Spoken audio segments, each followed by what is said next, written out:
12월 8일 화요일 말씀과 함께 레위기 3장과 4장입니다. 제가 교재 11페이지를 읽겠습니다. 3장에서는 화목제를 설명하는데, 화목제는 소나 양, 염소를 드리되 암수에 상관없이 드릴 수 있습니다.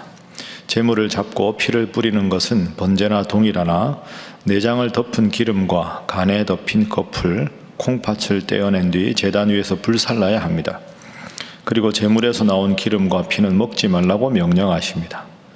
4장에서는 속죄제를 설명합니다. 속죄제는 하나님 앞에서 무심코 저지른 모든 죄에 대하여 깨끗이 씻음 받기를 원할 때 누구든지 주님께 반드시 드려야 하는 제사입니다. 다른 제사와 달리 속죄제 제물은 제물을 바치는 자의 신분에 따라 희생제물이 다릅니다. 기름 부음을 받은 제사장이 범죄하면 흠없는 수송아지를 잡아 속죄제물로 바쳐야 합니다. 이스라엘의 족장 중에 계명을 어겨 범죄하였는데 이를 알게 되었다면 흠없는 수염소를 잡아 드리게 됩니다. 백성 중 한 사람이 부지 중에 죄를 범하였다면 흠없는 암염소나 어린 암양을 잡아서 드립니다. 영상으로 새벽기도에 함께 하시는 여러분, 광고드린 대로 우리가 이제 2.5단계로 상향되면서 전면 비대면으로 이제 집회와 예배가 진행이 됩니다. 이런 어렵고 힘들 때일수록 레위기 말씀 중심으로 해서 거룩하게 또 하나님 앞에 정결하게 살아가시는 여러분이 되시기 바랍니다.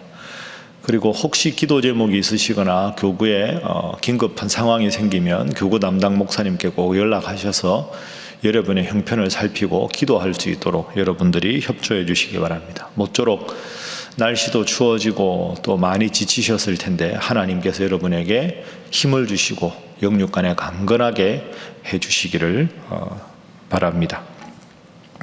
자, 오늘 레위기 3장 4장 말씀인데 우리가 레위기를 읽으면서 어제도 말씀을 들었지만 전체적으로 간단하게 복습을 해보겠습니다. 첫 번째 오늘 본문의 교훈입니다. 레위기의 전체 구조, 전체 교훈입니다. 거룩한 예배, 일상의 정결입니다. 레위기의 전체 교훈이자 오늘 첫 번째 교훈, 거룩한 예배, 일상의 정결.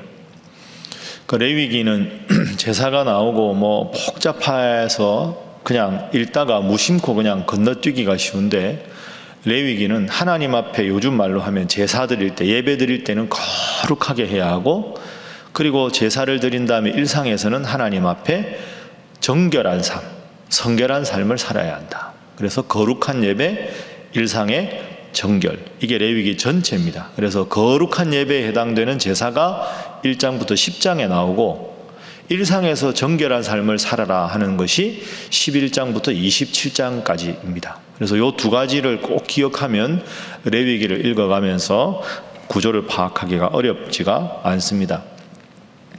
여러분, 출애굽기 40장 말씀까지 읽을 때 출애굽기 뒤에 하나님께서 성막을 세우라고 말씀하셨죠.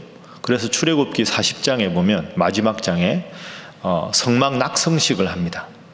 쉽게 비유하면 뭐라고 했습니까? 하나님이 신랑이고 이스라엘 백성이 신부인데 신랑과 신부가 함께 살아갈 집, 하나님께서 거기서 내가 너를 만나겠다 한 그 신혼집이 완성된 게 출애굽기입니다.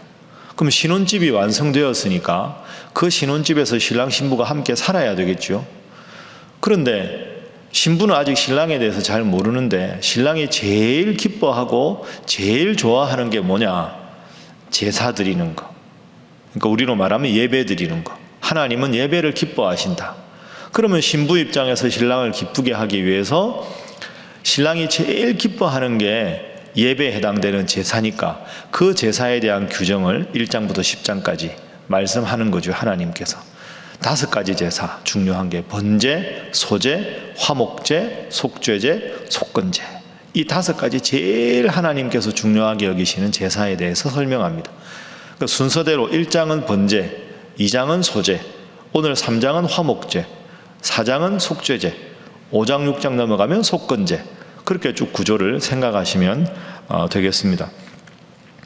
그리고 이 레위기가 언제 쓰여졌느냐, 여러분 생각해 보면 이스라엘 백성들이 출애굽을 하고 가나안 땅에 들어가기까지 40년이 걸리죠. 그런데 그 처음에 애굽에서 출발한 다음에 출애굽 제2년 1월 1일에 성막 낙성식을 합니다. 그리고 성막 낙성식을 한 다음에 50일 지나서 시내산을 떠납니다. 그러니까 성막을 완성한 다음에 거기서부터 50일간 머물고 떠나는데 그 50일간 하나님의 거룩한 백성으로 이렇게 제사하고 이렇게 살아라 하고 말씀을 주신 게 레위기다. 그렇게 여러분이 생각하시면 되겠습니다. 그래서 시내산 아래에서 50일 머물면서 레위기의 규례를 받았다. 자, 그렇게 기억을 하셔서 거룩한 예배, 일상의 정결에 힘쓰는 것이 첫 번째 교훈이다. 두 번째는 오늘 교훈은 3장의 화목제입니다. 두 번째 기도 제목은 이렇게 정했습니다. 늘 한마음으로 화목한 교회를 이루게 하소서. 늘 한마음으로 화목한 교회를 이루게 하소서.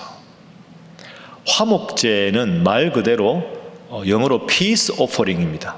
그러니까 화목하는 것.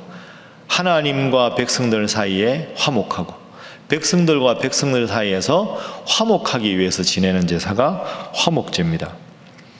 그래서 화목제는 여러분 번제, 소제, 화목제, 속제제, 속건제가 많은데 제일 쉽게 생각하면 감사의 제목이 있을 때, 그죠? 하나님 앞에 감사한 일이 있을 때 드리는 제사가 화목제다. 이렇게 생각하시면 되겠습니다. 그리고 제사장이 위임을 받을 때나 아니면 서원기도 할 때 하나님 앞에 드리는 제사가 화목제입니다. 그래서 내 인생에 감사한 제목이 있고 하나님 앞에 서원기도 할 때 그럴 때 드리는 제사가 화목제. 그러니까 화목제는 자발적으로 드리는 제사입니다. 자, 그런데 화목제가 번제하고 비슷한데 다른 점이 여러 가지가 있습니다. 그런데 여러분 화목제라는 단어가 많이 나올 텐데 꼭 한 가지 여러분 헷갈리지 말고 기억하십시오. 번제는 번자가 무슨 번자입니까? 태우다 하는 거죠. 그래서 번제는 재물을 완전히 태우는 게 번제입니다. 그런데 화목제는 다 태우지 않습니다. 남겨서 그 고기를 함께 나누어 먹는 제사가 화목제입니다. 여러분 생각해 보십시오. 이스라엘 백성들이 지금 출애굽을 했습니다. 지금까지 뭘 먹었습니까? 만나와 메추라기 먹었습니다. 그 만나 메추라기 먹으면 제일 부족한 게 뭘까요? 그 지역에 사는 사람들한테 고기 먹고 싶지 않겠습니까? 소, 양 이런 고기. 근데 거기는 그런 고기들은 잘 없잖아요. 메추라기만 먹었으니까. 하나님이 참 자상하신 분이죠.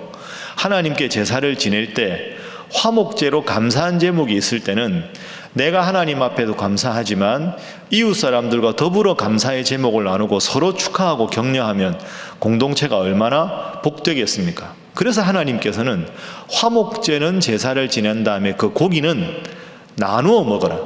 또 하나 단서조항이 있습니다. 그날로 다 먹어라. 이게 하나님의 단서조항입니다. 기가 막힌 조항이지요. 서로 하나님 앞에 제사를 지냈다. 그러면 하나님 앞에 하고 이거 고기 우리 먹으니까 우리 식구들만 먹자. 며칠 먹을 건데 하나님 그게 아닙니다. 감사의 제목을 주신 하나님 앞에서 공동체와 더불어 나누어 먹어라. 그리고 화목제는 제사를 지내고 남은 고기의 좋은 부위를 이웃과 함께 나누어서 그날로 다 먹어라. 여러분 그런 경험 없겠지만 소 한 마리 잡아서 하나님 앞에 부자가 화목제를 드렸습니다. 그 한 마리 얼마나 크겠습니까? 그러면 그걸 바쳤으면 그 이웃에 있던 모든 그 족속 사람들한테 잔칫날이 되는 거죠. 그러면 함께 소고기도 먹고 양고기도 먹으면서 어떤 일로 하나님 앞에 화목제를 드렸습니까? 우리 집에 하나님이 이런 기쁨을 주셨습니다. 그러면 그 기쁨에 대해서 동참하고 축하하고 축복하고 그러면서 이웃이 함께 즐거워하는 거죠. 그러니까 하나님이 참 위대하신 분인 게 하나님 기뻐하신 제사를 지내면서 감사의 제목을 나누고 이웃과 더불어 제사 지낸 제물을 함께 나눌 수 있도록 배려해 주셨습니다.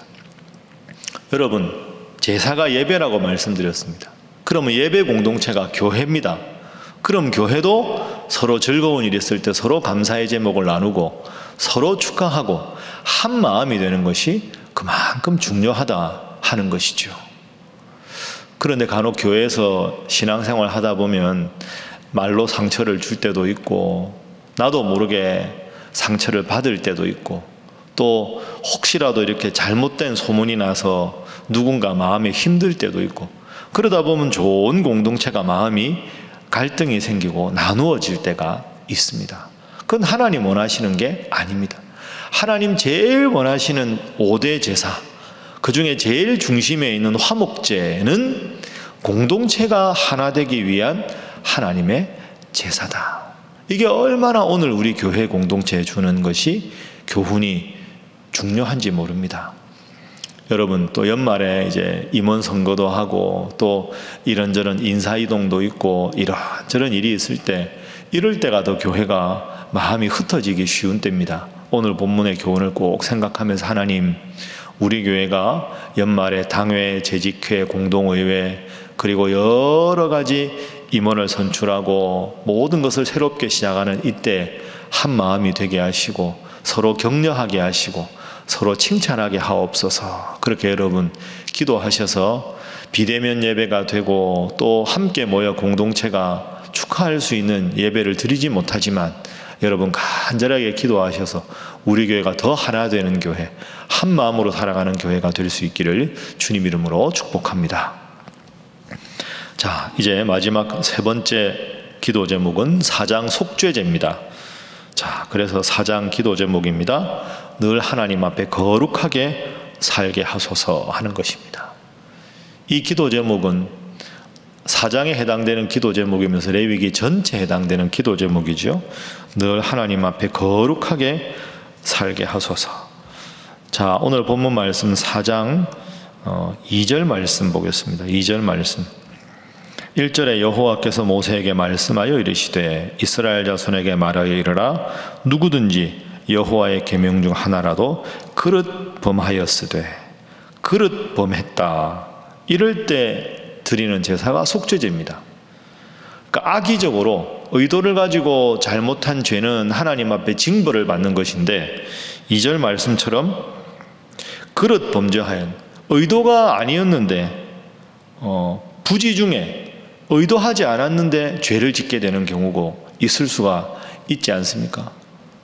우리도 이렇게 친구들하고 이렇게 있다가 잘못해서 이렇게 탁 쳤는데 여기에 누가 눈을 맞아서 눈이 퉁퉁 붓는다. 의도하지 않았는데 그 사람에게는 큰 해가 가는 경우가 있겠지요.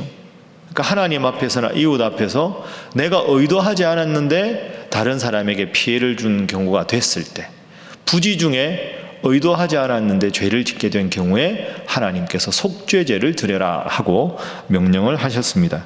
그래서 4장 말씀에 보면 여러분 눈으로 보십시오.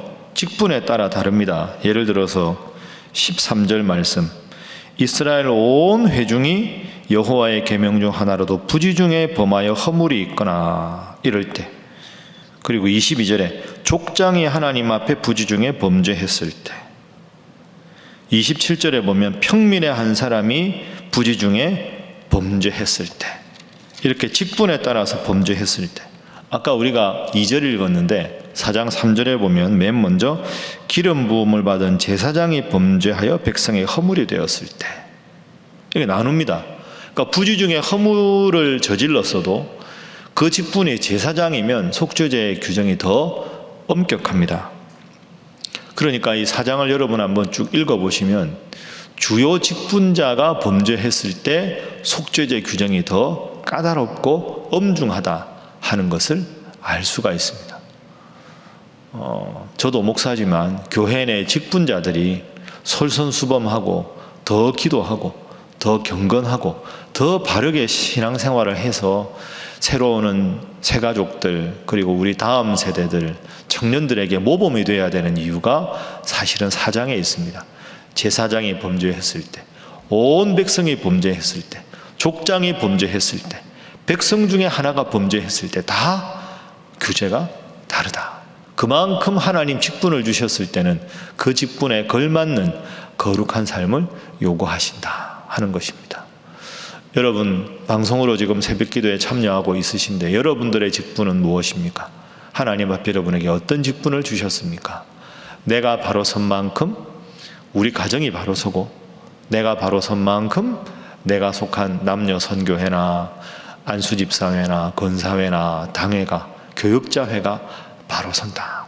하는 거룩한 부담을 가지고 내가 이 우리 신일교회 전 성도의 한 사람에 불과하다가 아니라 나 한 사람이 하나님 앞에 부지중에 죄를 지었을 때 그 영향이, 그 부정적인 영향이 온 교회에 미칠 수 있다 생각하시고 레위기 말씀 읽으면서 하나님 앞에 거룩하게 일상을 정결하게 살아가기로 결단하시고 또 말씀을 통해 귀한 교훈을 깨달아 가시는 여러분 모두가 되시기를 주님 이름으로 축복합니다.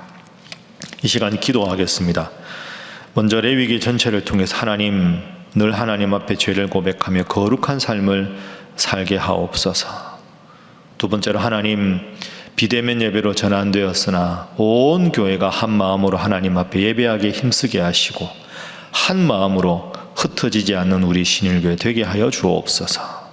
하나님 주신 직분자에 걸맞게 항상 거룩한 부담을 가지고 하나님을 잘 섬기고 교회를 잘 섬기고 성도들을 한 마음으로 이끌어가는 귀한 직분자로 살게 하옵소서. 기도하시고 엄중한 이 코로나19의 상황 속에서 하나님 가정을 지키시고 교회를 지키시고 이 나라 온 세계를 지키셔서 더 이상 확산되지 않도록 지키시고 하나님께서 지혜 주셔서 백신 개발이 더 가속화되게 하시고 이 모든 어려운 상황을 통하여 하나님의 위대하신 이름이 더 전파될 수 있도록 인도하여 주옵소서.